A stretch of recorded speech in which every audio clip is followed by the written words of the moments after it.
Hello guys, তো আজকে আমি চলে যাচ্ছিলাম স্কুলে, কারণ স্কুলে আমাদের ডাকা হয়েছিল টিসি নেওয়ার জন্য আর কেরিয়ার কাউন্সেলিংয়ের জন্য। তো আজকে বহুদিন পরে এই রাস্তাটা দিয়ে যাচ্ছি আবার স্কুলে। তো প্রায়শই স্কুলে এই রাস্তা দিয়েই যেতাম, এছাড়া এই রাস্তা দিয়ে আর যাওয়া হতো না। তো এই রাস্তাটাকে খুবই মিস করব, কারণ আর কবে জানি না এই পথে আসবো, কারণ স্কুল লাইফ শেষ।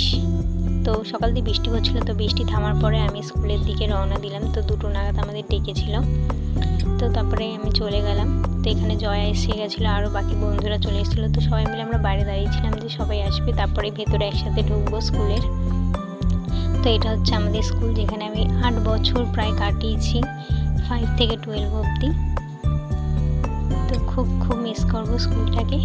তো এখানে আমরা দাঁড়িয়েছিলাম যে সবাই আসবে তারপর ঢুকবো। তো এখানে সবাই চলে এসেছিলো, তো আমরা তারপর চলে গেছিলাম। তো এখানে ক্লাস 12-এরও মেয়েরা ছিল, কারণ ওদের ক্লাস হচ্ছিল। তারপরে মিটিং শেষ হওয়ার পরে আমি আর জয়া বেরিয়ে পড়লাম। তো সবাই চলে গেছিলো বাড়ি। তারপরে আমিও জয়াকে টাটা করে জয়ার মতন চলে গেল ওদিক দিয়ে, আমিও একা একা হেঁটে বাড়ি চলে আসলাম। তো বাড়ি এসে হচ্ছে আমি তারক মেহতা দেখতে দেখতে চা আর মা শাক পাঁপড় ভেজেছিল, তো সেটাই খেয়ে নিচ্ছিলাম। তো আজকের মতন টাটা, বাই বাই।